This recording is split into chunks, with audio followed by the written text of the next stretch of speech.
রোহিঙ্গা সংকট নিয়ে জাতিসংঘ সদর দপ্তরের প্রধান উপদেষ্টা অধ্যাপক ডক্টর মোহাম্মদ ইউনূসের সঙ্গে উচ্চ পর্যায়ের কর্মকর্তাদের বৈঠক অনুষ্ঠিত হয়েছে। সেখানে তিনি রোহিঙ্গাদের তাদের নিজ দেশে প্রত্যাবাসনের আহ্বান জানিয়েছেন। ডক্টর মোহাম্মদ ইউনূস বলেছেন, বাংলাদেশ তার সর্বোচ্চ সীমায় পৌঁছেছে এবং রোহিঙ্গা প্রত্যাবাসনই দীর্ঘস্থায়ী সংকটের একমাত্র টেকসই সমাধান।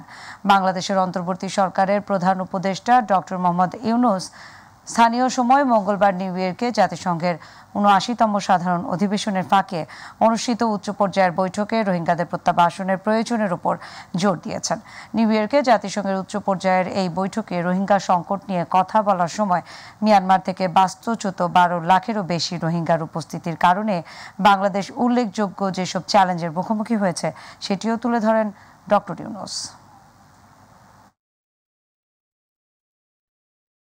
জাতিসংঘ সাধারণ পরিষদের অধিবেশনের ফাঁকে পূর্ব নির্ধারিত সময়সূচি অনুযায়ী মার্কিন প্রেসিডেন্ট জো বাইডেনের সঙ্গে অন্তর্বর্তী সরকারের প্রধান উপদেষ্টা অধ্যাপক ডক্টর মোহাম্মদ ইউনূস দ্বিপক্ষীয় বৈঠক করেছেন। মঙ্গলবার নিউ ইয়র্কে স্থানীয় সময় বেলা ১১টায় জাতিসংঘ সদর দপ্তরে দুই দেশের সরকার প্রধান বৈঠকে মিলিত হন। বৈঠকের বিষয়াদি নিয়ে হোয়াইট হাউস এক বিবৃতি দিয়েছে। বিবৃতিতে বলা হয়েছে, বাংলাদেশের অন্তর্বর্তী সরকারের প্রধান হিসেবে সাম্প্রতিক নিয়োগের জন্য অভিনন্দন জানাতে প্রধান উপদেষ্টা মোহাম্মদ ইউনূসের সঙ্গে সাক্ষাৎ করেছেন মার্কিন প্রেসিডেন্ট জো বাইডেন।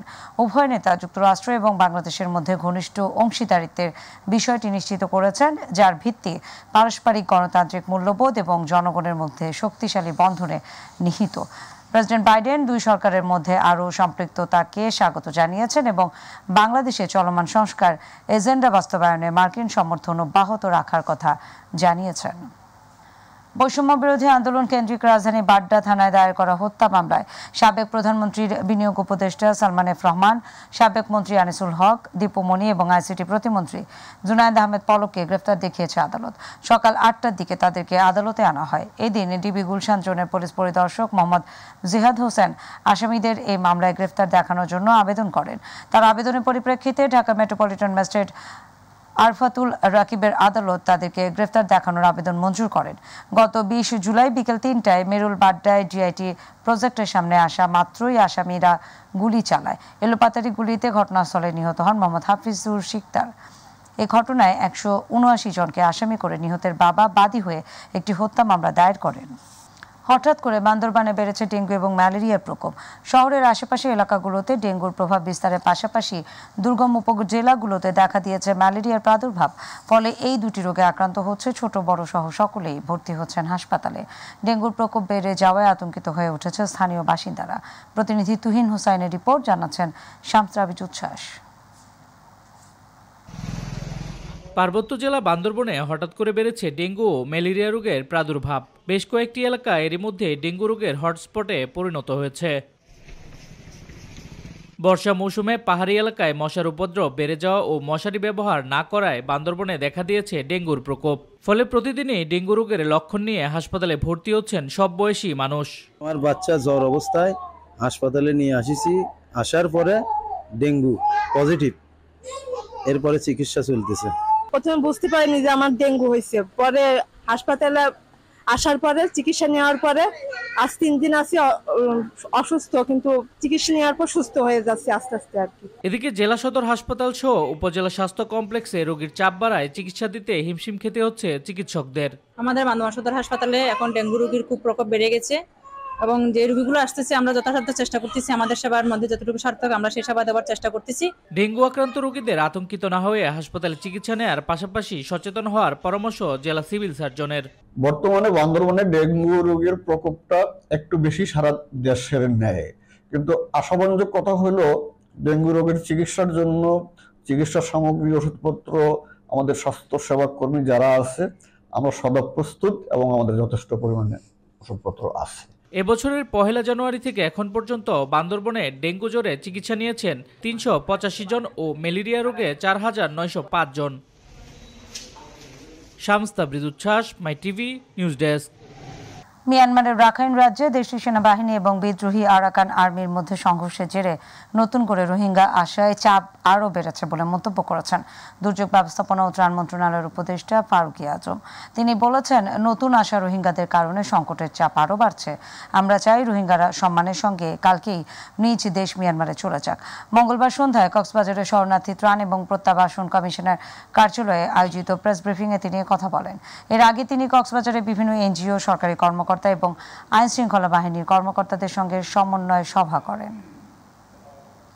অস্থায়ী ভবন আর ঘিঞ্চি পরিবেশে দেওয়া হচ্ছে পিরোজপুরের কাউখালী উপজেলা স্বাস্থ্য কমপ্লেক্সের চিকিৎসা। ফলে সেবা দিতে একদিকে যেমন হিমশিম খাচ্ছে কর্তৃপক্ষ, অন্যদিকে বিড়ম্বনার শিকার হচ্ছেন চিকিৎসা নিতে আসা মানুষেরা। প্রতিনিধি রাজু তালুকদারের রিপোর্ট। 2017 সালে পিরোজপুরের কাউখালী উপজেলা স্বাস্থ্য কমপ্লেক্সটি 30 থেকে 50 শয্যায় উন্নীত হয়, কিন্তু পুরনো ভবনটি ব্যবহারের অনুপযোগী হওয়ায় তা পুনর্নির্মাণের জন্য 25 কোটি 11 লক্ষ টাকার কার্যাদেশ দেয় স্বাস্থ্য প্রকৌশল বিভাগ। 2022 সালের জুলাই মাসে ঠিকাদারি প্রতিষ্ঠান মেসার্স কোহিনুর এন্টারপ্রাইজ কার্যাদেশ পায়। কাজের গতি স্লথ থাকায় কার্যাদেশ বাতিল করে স্বাস্থ্য প্রকৌশল দপ্তর। সাময়িক সমস্যা দূর করতে পার্শ্ববর্তী দুটি পরিত্যক্ত ভবন সংস্কার করে চিকিৎসা সেবা দেওয়া শুরু হয়, কিন্তু জায়গা স্বল্পতার কারণে রোগী বসা দূরের কথা, দাঁড়ানোর জায়গাও হয় না। ফলে বিপাকে রোগী, চিকিৎসক সবাই। আমরা দীর্ঘদিন যাবৎ দেখতেছি যে কাউখালী উপজেলা স্বাস্থ্য কমপ্লেক্সের নির্মাণ কাজ শুরু হয়েছে, কিন্তু অদ্যাবধি পর্যন্ত কোনো ঠিকাদার এখন পর্যন্ত এই কাজ শেষ করতে পারে নাই। আমরা হাসপাতালে আসলে আমরা ডাক্তার পাই না, নার্স পাই না, আমাদের একখানে একটু ভর্তি করবে এমন কোনো লোক নাই। হাঁপানি, কাশি, ডায়রিয়া, ডেঙ্গু এই একসাথে থাকে, এই অবস্থা। নানান রকমের অসুবিধা, এখানে সেবা দেওয়া আসলেই খুব কষ্টকর। পুরনো ভবনের কারণে স্বাস্থ্য ঝুঁকির পাশাপাশি রয়েছে মৃত্যু ঝুঁকিও। ভবন নির্মাণ বিষয়ক মামলা দ্রুত নিষ্পত্তি হলে সেবার মান ও গতি আরও বাড়বে বলে মনে করেন চিকিৎসকরা। ভবনের পাশাপাশি ডাক্তার সংখ্যাও খুবই কম। 14 জন ডাক্তারের বিরুদ্ধে মাত্র 3 জন মেডিকেল অফিসার বর্তমানে কর্মরত রয়েছেন। দেখা যায় যে কোনো একজন মেডিকেল অফিসারের যদি কোনো প্রশিক্ষণে থাকে, তার মাত্র 2 জন ডাক্তারকে আমাকে হাসপাতাল চালাতে হচ্ছে। আইনি জটিলতা কাটিয়ে নতুন টেন্ডারের মাধ্যমে ভবন নির্মাণ শুরু হলে এই সংকট পুরোপুরি থাকবে না বলে মনে করেন সিভিল সার্জন। আইনি জটিলতাটা কেটে গেলে নতুন করে টেন্ডার আহ্বান করে আবার নির্মাণ কাজ শুরু করা যেতে পারে এবং আমি মনে করি এতে জনদুর্ভোগ কমে যাবে এবং চিকিৎসা সেবার আরো সুন্দরভাবে দেওয়া সম্ভব হবে। কাউখালী স্বাস্থ্য কমপ্লেক্সে প্রতিদিন প্রায় 300 রোগী চিকিৎসা সেবা নিতে আসেন। ইলিয়াস কমল, মাই টিভি।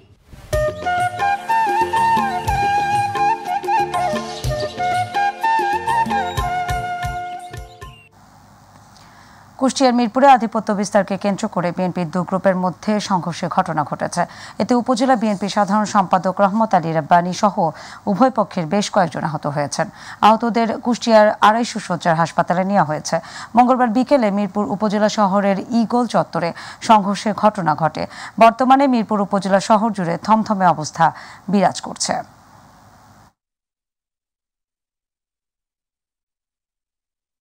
দীর্ঘ 16 বছর পর লক্ষ্মীপুরের রায়পুরে বিএনপি এবং সকল সহযোগী অঙ্গ সংগঠন সমূহের মিলন মেলা হয়েছে। মঙ্গলবার বিকেলে রায়পুর উপজেলার 3 নং চরমোহনা ইউনিয়নের 8 নং ওয়ার্ডস্থ হক্কানি জামে মসজিদ প্রাঙ্গণে মিলন মেলা অনুষ্ঠিত হয়। বিএনপি নেতা কাজী আব্দুর রহমানের উদ্যোগে 8 নং ওয়ার্ড বিএনপি সভাপতি আবু কালামের সভাপতিত্বে এবং রায়পুর উপজেলা কৃষক দলের যুগ্ম আহ্বায়ক জালাল উদ্দিন রানার সঞ্চালনায় মিলন মেলায় প্রধান অতিথি হিসেবে উপস্থিত ছিলেন রায়পুর উপজেলা বিএনপির সাধারণ সম্পাদক নাজমুল ইসলাম মিঠু।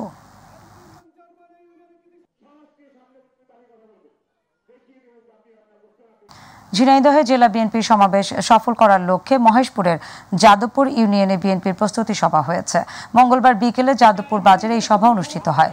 যাদবপুর ইউনিয়ন বিএনপি সভাপতি আবুল কালামের সভাপতিত্বে প্রধান অতিথি হিসেবে উপস্থিত ছিলেন উপজেলা বিএনপি সাংগঠনিক সম্পাদক জিয়াউর রহমান জিয়া। এছাড়াও উপজেলা বিএনপি সহ সভাপতি ডাক্তার শওকত হোসেন, তারেক পরিষদের সাধারণ সম্পাদক সাংবাদিক রবিউল ইসলাম, উপজেলা বিএনপির যুগ্ম সাধারণ সম্পাদক আসলাম পারভেজ সহ অন্যান্যরা উপস্থিত ছিলেন।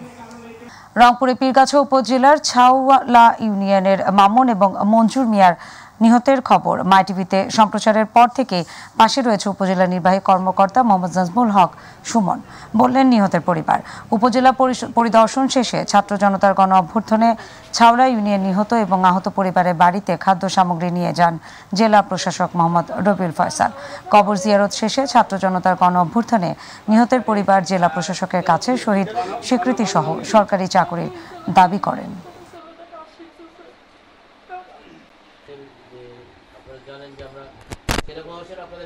মানিকগঞ্জের সাটুরিয়ায় প্রতিদিন বাড়ছে ডেঙ্গু জ্বরে আক্রান্ত রোগীর সংখ্যা। প্রতিদিনই ডেঙ্গু আক্রান্ত রোগী ভর্তি হচ্ছেন উপজেলা স্বাস্থ্য কমপ্লেক্সে। উপজেলার একাধিক স্থানে মিলেছে ডেঙ্গুর বাহক এডিস মশার উপস্থিতি। এই অবস্থায় উপজেলা জুড়ে ডেঙ্গু আতঙ্ক ছড়িয়ে পড়েছে। ছোট বড় সব বয়সী মানুষই ডেঙ্গুতে আক্রান্ত হচ্ছেন। হাসপাতালে চিকিৎসাধীন রোগীরা পর্যাপ্ত চিকিৎসা সেবা পাচ্ছেন বলে জানিয়েছেন রোগীরা। হাসপাতালে বর্তমানে 30 জন ডেঙ্গু আক্রান্ত রোগী চিকিৎসা নিচ্ছেন। ডেঙ্গু রোগীদেরকে বিশেষায়িত কক্ষে মশারি নিচে রাখা হয়েছে। সার্বক্ষণিক চিকিৎসক এবং নার্সের তত্ত্বাবধানে সেবা পাচ্ছেন তারা। গাজীপুরের টঙ্গীতে নির্মল বায়ু নিশ্চিতকরণ এবং জলবায়ু পরিবর্তন রোধে করণীয় শীর্ষক কর্মশালা অনুষ্ঠিত হয়েছে। বায়ুমণ্ডলের দূষণ অধ্যয়ন কেন্দ্র ক্যাপস এবং ওয়ার্ল্ড ভিশন বাংলাদেশের আয়োজনে অনুষ্ঠিত অনুষ্ঠানে ক্যাপসের চেয়ারম্যান অধ্যাপক ডক্টর আহমেদ কামরুজ্জামান মজুমদার, IUB-AT বিশ্ববিদ্যালয়ের পরিবেশ বিজ্ঞান বিভাগের সহযোগী অধ্যাপক ডক্টর ফেরদৌস আহমেদ সহ বাংলাদেশ নদী বাঁচাও আন্দোলনের সাংগঠনিক সম্পাদক কলিমুল্লাহ ইকবাল সহ বিভিন্ন পরিবেশবিদ ব্যক্তিবর্গ উপস্থিত ছিলেন।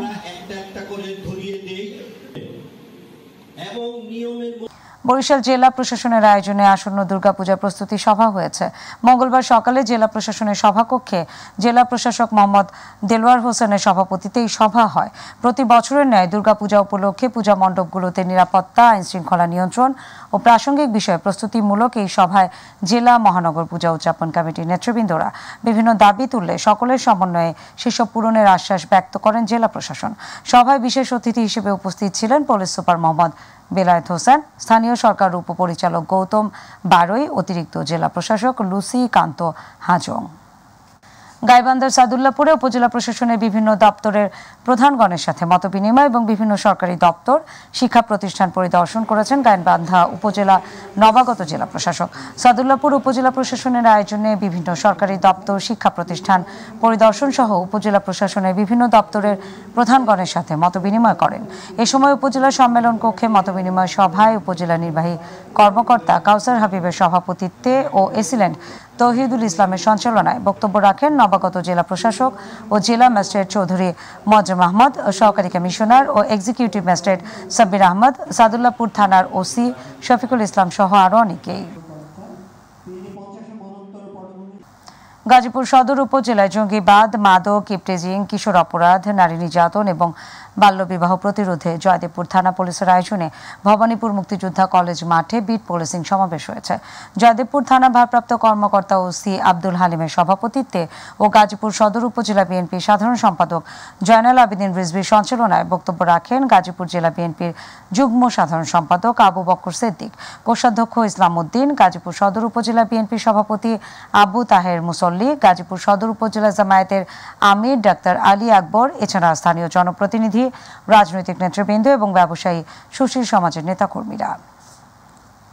সুনামগঞ্জের জামালগঞ্জ উপজেলার সাচনা বাজার ইউনিয়ন পরিষদের চেয়ারম্যান এবং উপজেলা যুবদলের সিনিয়র যুগ্ম আহ্বায়ক মাসুক মিয়ার বিরুদ্ধে মিথ্যা অপপ্রচারের প্রতিবাদে মানববন্ধন হয়েছে।